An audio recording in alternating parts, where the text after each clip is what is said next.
Welcome to Philosophy 15. I'm Scott Aiken. I'm Robert Talese. We're the authors of Why We Argue and How We Should.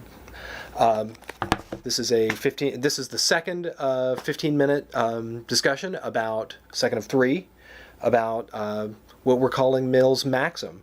So, Rob, why don't you remind us what Mill's maxim is? So Mill's maxim is the principle that I have gone on record as calling both profound and true, a rare thing in philosophy in my view, that Mill articulates in Chapter 2, which is a chapter on the liberty of thought and discussion, in his 1859 book on liberty. And there Mill writes, "He who knows only his own side of the case knows little of that." Last time we were talking about the epistemological dimension of this, insofar as it's about knowledge. And one of the things that we were saying there is maybe it's a plausible epistemological thesis because it looks as if the struggle to acquire knowledge requires, in many cases at least, being able to weigh considerations on multiple sides of a question.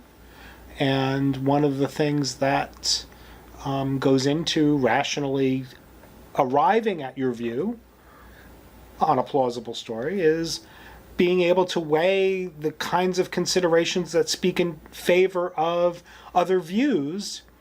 In fact, you might say, that's why you hold the view you do, is because you've looked at the considerations in favor of different kinds of positions one might hold, and the outcome of that process of weighing and comparing the considerations lands you with your view. So it looks as if part of coming to know, part of coming to hold your view, part of making up your mind is contrasting reasons. And so the epistemic side of the principle says you don't really have a grasp of your own view unless you've got a sufficient grasp of the grounds upon which people hold opposing views. Right. That looks to me plausible. So that's the epistemic side, yeah. Which is that you might say it's a total evidence requirement, and sometimes the evidence is messy and that you've assessed it. And that means that you've talked to the people who think that there's the contrary, hold the contrary.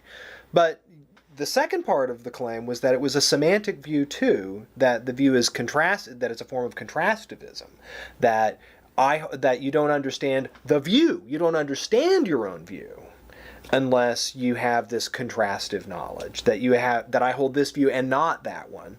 And so it's not about just the evidence, it's about contrasting that with other views.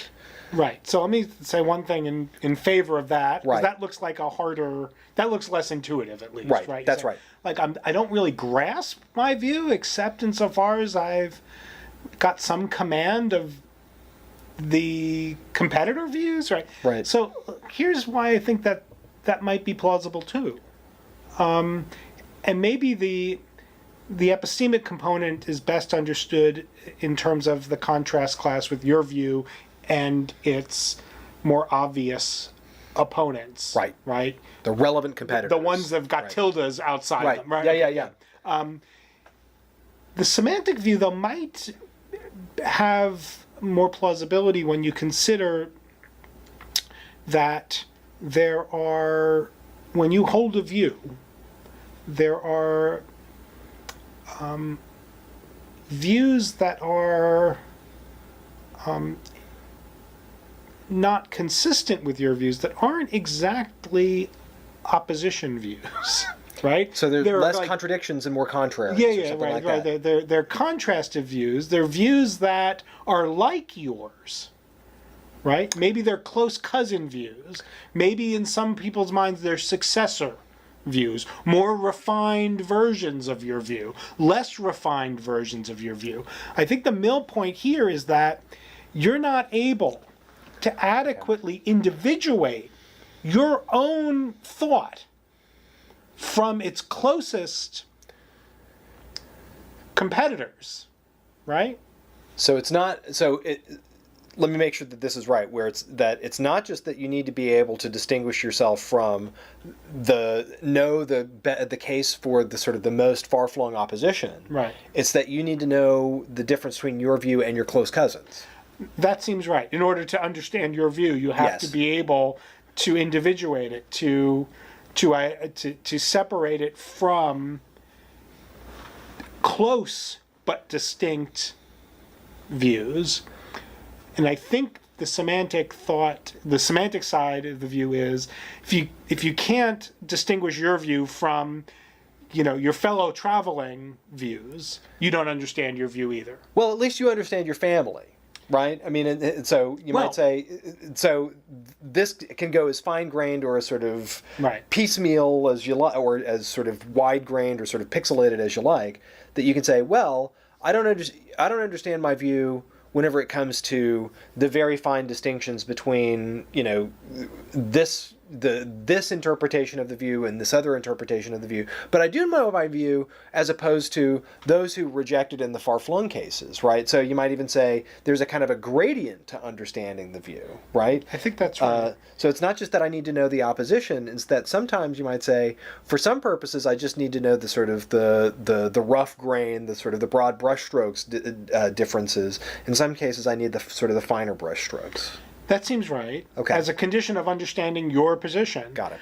And I think that's probably just the right way to understand what Mill's getting at, because one of the arguments for free speech in that chapter on liberty is the sort of dead dogma argument and the closely related sort of content shifting argument. Mill thinks that unless there are sort of robust norms of free speech, people, even when they have the truth, people will lose grasp of the truth and mistake the true view for a false but very close, very subtly distinguished position.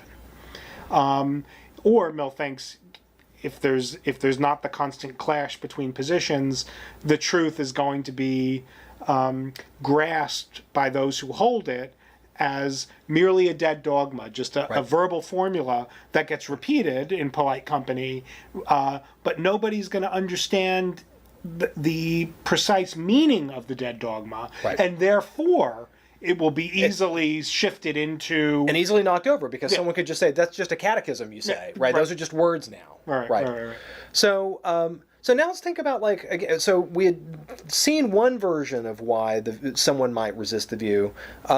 Here's another one. And so whenever I was talking about Mill's methods with some acquaintances, they made an analogy. They made an analogy to the Mill's Lord Maxim. To Mill's Maxim. Yeah, I'm sorry. Talking about Mill's Maxim and explaining it to some acquaintances, and they made an analogy to the Lord of the Rings, where and I'm not going to remember everybody's name because I'm not obsessed with that stuff, but they had said that one of the wizards, I think that it was Saruman, was interested in Sauron. They're two close enough names. The wizard was interested. One good wizard was really interested in why the bad guy was so bad, and so he wanted to investigate it. And what happened whenever he started talking to the bad guy, he got brought over to the other side, right?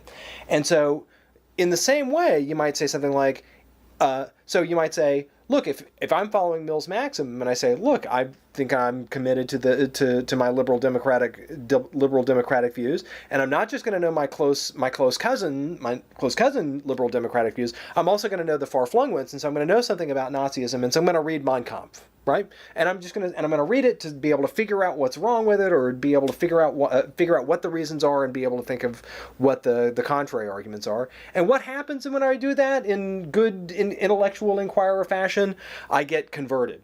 Mein Kampf has pulled me in, and next thing I know, I've got I'm wearing a brown shirt. So that's one of the worries that folks have got about this view, that you might say, if you show up and you don't already have the right view, or you don't have a really great possession of your own view, and you start working it in contrastively, what happens is that you make a mess of it, and that you end up making yourself much more easily open to being pulled over by these views that you might say do their best to sort of sweep away so many of the garbage views on the other side. Well, if there are such things as conversions in the way that you've characterized it, where you could just be going about your business as a sincere inquirer, and then have this sort of gestalt shift, and all of a sudden now you're one of them. Yeah. Why is that a danger? If such events occur, I doubt that they do, by the way. If some such events occur, why is that a problem specifically for this principle? Wouldn't that just be bad epistemic news on everybody's view? I'm sorry, the news would be, just to clarify what the... So if there are these, like, you could just be walking down the street and be converted to Nazism. Right. It's presumably it's the take it up and read element of that, knowing something about them. Right. That if I said, well, I'm really curious about Nazism, and someone says, why? And you say, well, so that I can be a better liberal Democrat. Somebody's just going to say, well, look, this is a kind of a path that you don't want to go down.